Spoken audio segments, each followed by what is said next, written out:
The people who dream and those people who dream big have a different kind of life than the people who don't dream. And most people are just satisfied with at. There's always a next level. Your definition of greatness and what you want to achieve could be totally different than somebody else's. You know, we always say, no one wants to be first, okay, because they're afraid of the consequences that come with doing something first. If you're not getting the results you want from your dream, then examine your motivation. Give yourself something to work towards constantly. Take charge of your emotions. Don't let someone else choose them for you. If you're not going to do everything that is necessary to get where you want to be in your life, why even bother? Sounds harsh, doesn't it? Makes you wonder, why am I saying exactly what I just said about your discussions and what it is that you have inside yourself. You have got to have a different type of conversation within yourself and stop doing the word can't and stop doing the word try.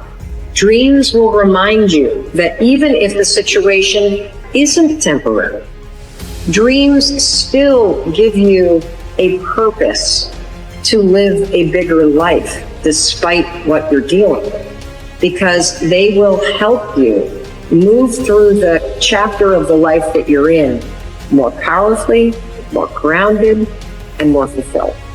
Now, believing in yourself is simply an attitude. Believing in yourself is a choice, because in fact you can. Those who succeed don't believe in limits. They study until they understand. They don't give up when they experience doubt. They don't give up when it's hard.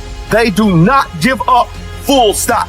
They keep working hard even if they've been rejected. They keep at it.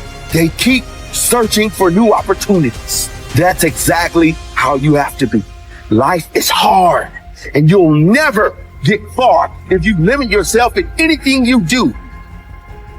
Stop wasting your time making excuses and blaming other people. You need to set goals and pursue them, but you got to set goals to create pressure and get some support until you get there.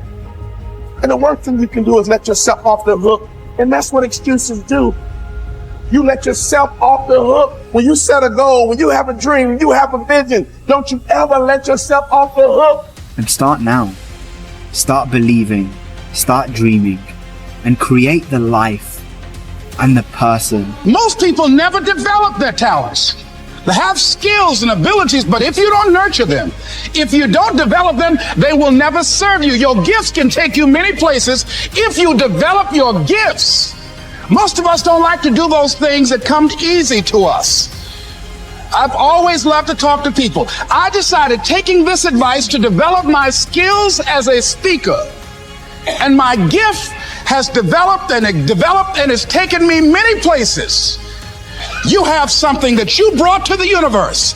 And that if you decide that my life deserves my developing this, what I do well, and becoming the best at it, and mastering myself, and seeing what I have within me, if you decide to drop your buckets where you are and develop your gifts, I grant you, you'll never ever be without.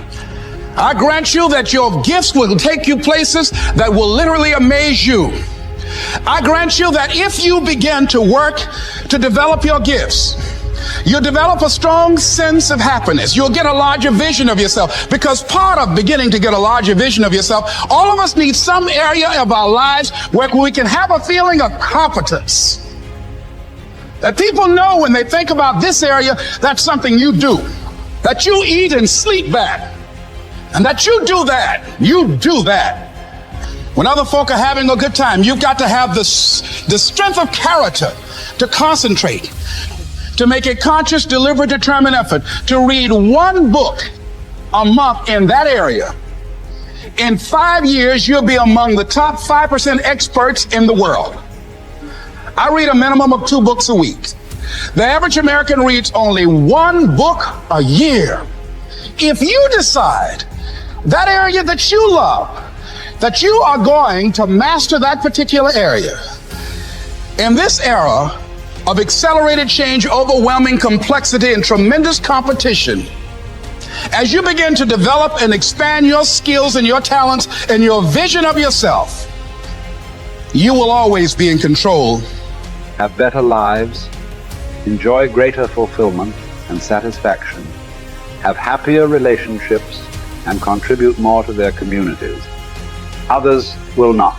The most important single quality that you can develop in a time of rapid change is the quality of flexibility. The opposite of flexible thinking is fixed or mechanical thinking. The opposite of approaching life with an open mind is to react automatically and predictably in every situation. The opposite of flexibility is an unwillingness to change in the face of new information or circumstances. The quality of flexibility is therefore essential if you want to do and have more than the average person. Today, perhaps the most important factor affecting your life is the speed of change. We are living in an age where change is taking place at a faster rate than ever before in human history. And if anything, the rate of change is increasing year by year. Change is coming at us from all sides in so many different ways that it is often impossible to anticipate what might happen next. By its very nature, change is unpredictable, often forcing us to scrap our very best plans and ideas overnight as the result of a completely new and unexpected development coming from a new and unexpected direction. As a result, we have to remain flexible in our thinking and in our possible courses of action. You must learn to say to remain flexible is, I made a mistake. It is amazing how much time, energy, and money is wasted because someone's ego is so large that they will not admit they have made a mistake, even one that is obvious to everyone around them. Once you say, I was wrong or I made a mistake, the issue is largely over. From then on, everybody can get on with resolving the problem or achieving the goal. But as long as a key person is unwilling to admit that he or she has taken the wrong course, everything comes to a stop. We have seen this repeatedly in national politics, where the failure of a single person to admit a mistake or blunder has led to tremendous waste of time and energy for everyone involved, and often for the entire nation. Here is the most important rule of flexibility. Be clear about your goal, but be flexible about the process of achieving it. Always be open to the influence of your superconscious mind. Remain sensitive to the possibility of serendipitous and synchronous events. Be open to ideas, inspirations, and inputs from other people. In the New Testament, Jesus said, you must become like a little child if you would enter into the kingdom of heaven. One interpretation of these words is that you must remain open-minded, flexible, calm, confident, and curious if you want to be able to recognize new opportunities and possibilities as they open up around you on your journey toward your goal. Resolve to remain flexible and open no matter what happens. Remember, there is almost always a better way to accomplish any task or to achieve any goal. Your aim should be to be alert and aware to what it might be, to find it and then to take action in that new direction as quickly as possible. This will ensure that you inevitably reach your goal, sometimes in the most unexpected and surprising ways. You see, you can have anything you want in life if you want it badly enough and are willing to pay the price. Now, the rules regarding the price of success are simple. There's just two of them. Number one is you always have to pay full price for success. And number two is you always have to pay in advance. Now, here are some key points on goals. And please remember these of success. The development of this skill requires continual practice and serious personal work, something that only the top 5% will discipline themselves to do. You see, setting goals is hard. Setting goals requires delaying gratification. Setting goals means taking some time aside and sitting down and really thinking through what it is you want in each area of your life. And because this is difficult, most people won't do it. Number two, your goals must be congruent with your basic values. Your self-esteem comes from engaging in activities and working toward goals that are consistent with what you believe to be good and right and important. Take some time to think through what you believe in, and then structure your goals in harmony with your innermost convictions. What are your basic values in life? What would you live for? What would you fight for? What would you sacrifice for? What would you die for? What are the most important things to you in life? And are your goals, are your daily activities congruent with those values about what it is they believe in? Because when you know what your values are, then it's quite easy for you to make the critical decisions in your life. But if you don't know what your values are, but if you've never taken the time to think them through, then you will toss with the wind and you'll go whichever way the wind blows on almost any area of the city. Fourth point in goal setting, you must have a major, definite purpose. One goal that is more important than any other. You can have many different goals, but you must have one goal which is number one. And many people ask me this question.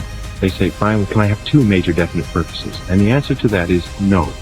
There's a line in the Bible that says, a double-minded man is unstable in all his ways. And what it means is if you try to do two things at once, the way you choose your major, definite purpose is once you've listed all your goals, you ask yourself, which is the one goal, the accomplishment of which would move me more rapidly toward the accomplishment of all my other goals than anyone on this list?